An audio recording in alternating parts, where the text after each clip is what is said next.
માત્ર કાગળ પર હોવાની ફરિયાદ ઉઠી છે। પ્રી મોન્સૂન કામગીરીના નામે માત્ર નોટિસ આપવાની કામગીરી કોર્પોરેશન દ્વારા કરાઈ રહી છે। એસ્ટેટ વિભાગ કોઈ કાર્યવાહી ન કરતું હોવાની લોકોની ફરિયાદ છે। એસ્ટેટ વિભાગમાં રજૂઆતો બાદ પણ કોઈ કાર્યવાહી નથી કરવામાં આવી। જર્જરિત મકાનના કારણે રહીશોમાં ભયનો માહોલ છે।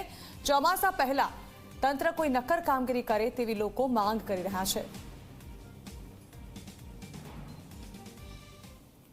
અમદાવાદ શહેર કે જે હેરિટેજ શહેર છે આપણી માટે ખૂબ ગર્વની વાત છે, પરંતુ એસ્ટેટ વિભાગ આ ગર્વને ગર્વ રહેવા નથી દેતું, પોતાની કામગીરી નથી કરતું, જેના કારણે લોકોને મુશ્કેલીનો સામનો કરવો પડે છે। હું વાત કરી રહી છું કોટ વિસ્તારની। અત્યારે એસ્ટેટ વિભાગ દરેક જર્જરિત મકાનોને નોટિસ આપી રહ્યું છે। આ નોટિસ આપવાનું તાત્પર્ય એક રથયાત્રા પણ છે કે જે રથયાત્રાના રૂટમાં જે પણ જર્જરિત મકાનો આવે એનું કાટમાળ હટાવી લેવાની સાથે જ જે પ્રી મોન્સૂનની કામગીરી છે કે જેમાં જર્જરિત મકાનો હોય એમાં જે પણ ભાગ કે જે ધરાશાયી થઈ જાય તે પ્રકારની શક્યતા હોય તેને હટાવી લેવાની પણ નોટિસ આપવામાં આવે છે, પરંતુ કામગીરી માત્ર નોટિસ સુધી જ રહે છે અને જર્જરિત મકાનો એમને એમ જ ઊભા રહે છે। લોકો એ જ ડર વચ્ચે રહેવા માટે મજબૂર છે। આપ દ્રશ્યો પણ જોઈ શકો છો, અહીં કોર્પોરેશને જાહેર ચેતવણી આ ભયજનક મકાન છે તે પ્રકારની નોટિસ લગાડી છે, પરંતુ નોટિસ લગાડીને કોર્પોરેશન પોતાની જવાબદારીમાંથી મુક્ત થઈ ગયું છે। તેની સામે બીજી જે કામગીરી કરવાની હોય એવી કોઈ કામગીરી એસ્ટેટ વિભાગનું જે પ્રશાસન છે નથી કરી રહ્યું। સ્થાનિકો આપણી સાથે ઉપસ્થિત છે, એમની સાથે વાતચીત કરીશું। આપ જણાવો અહીંયા કયા પ્રકારની પરિસ્થિતિ છે? બેન, આ એક મકાન તમે આ જુઓ છો, તમે પરિસ્થિતિ કેવી છે તમે જુઓ છો। હેરિટેજ વાળા કોઈ દાડો જોવાય નથી આવતા, તો હેરિટેજને કરીને ફાયદો શું છે એને? એના કરતાં મકાન ઉતારી નાખવાનું, જે એમને લાગતું કે હેરિટેજ ભાગ છે એ લોકો એમના ડિપાર્ટમેન્ટમાં લઈ જઈને મૂકે, આ મકાન જેનું છે રિપેર કરાવે। અને જો હેરિટેજમાં મૂક્યું હોય તો કોર્પોરેશન કે સ્ટેટ ગવર્મેન્ટ જેની કોઈ જવાબદારી એ રિપેર કરે। પરિસ્થિતિ શું હોય છે? જર્જરિત મકાન છે એના કારણે કેટલી ભયજનક સ્થિતિ છે? બેન, એ મકાન પડશે તો આજુબાજુના મકાનોનું નુકસાન થશે કે નહીં થાય?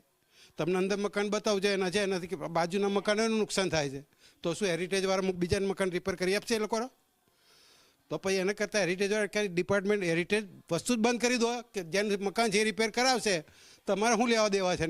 મકાન હેરિટેજ બનાવ્યું તો એમના બાપ દાદાએ બનાવ્યું કે હેરિટેજ વાળા થોડો બનાવવા આવે છે? બિલકુલ, આ અકળામણ છે સ્થાનિકોની, કારણ કે અવારનવાર કોર્પોરેશનમાં રજૂઆત કરવામાં આવી છે, પરંતુ ઊંઘતું પ્રશાસન મજાલ છે કે જાગી જાય। અન્ય જે લોકો છે એમની સાથે પણ વાતચીત કરીશું। આપ જણાવો, કેટલી વાર કોર્પોરેશનમાં રજૂઆત કરી?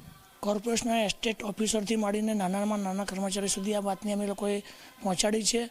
ઇવન આ મકાન માલિકના બી અમે રૂબરૂ રજૂઆત કરી, છતાં એણે એમ કીધું કે ભાઈ જેને નડતું એ રિપેરિંગ કરાવો, મારી પાસે એવો કોઈ ટાઈમ છે નહીં। અને અહીંયા આગળ સિનિયર સિટીઝનો રહે છે અને આવા જવાની ભયના ઓથા નીચે એ લોકો જીવી રહ્યા છે અત્યારે।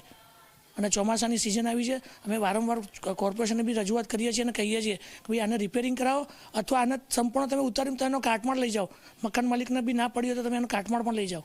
બિલકુલ, અન્ય જે લોકો છે એમની સાથે વાતચીત કરીશું। આપ જણાવો, આપ તો હંમેશા જ ઘરમાં જ રહેતા હો, કેટલી ભયજનક સ્થિતિ? શું કોઈ ભૂતકાળમાં કોઈ ઘટના બની છે ખરી? ઘટના બની છે, એક માણસ અહીંયા પાઇપ પડી ગયો, એમાં મરી ગયો છે ઉવા, અને અમારે જતા હતા અમને રાતે બીક લાગે છે કે કંઈક પડશે કરશે તો શું થશે અમારું।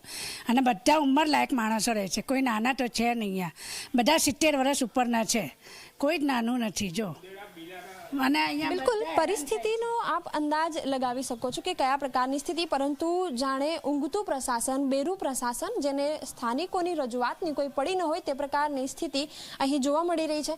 જર્જરિત મકાનો છે, પરંતુ એની સામે માત્ર નોટિસ આપીને કોર્પોરેશન છૂટું થઈ જાય છે।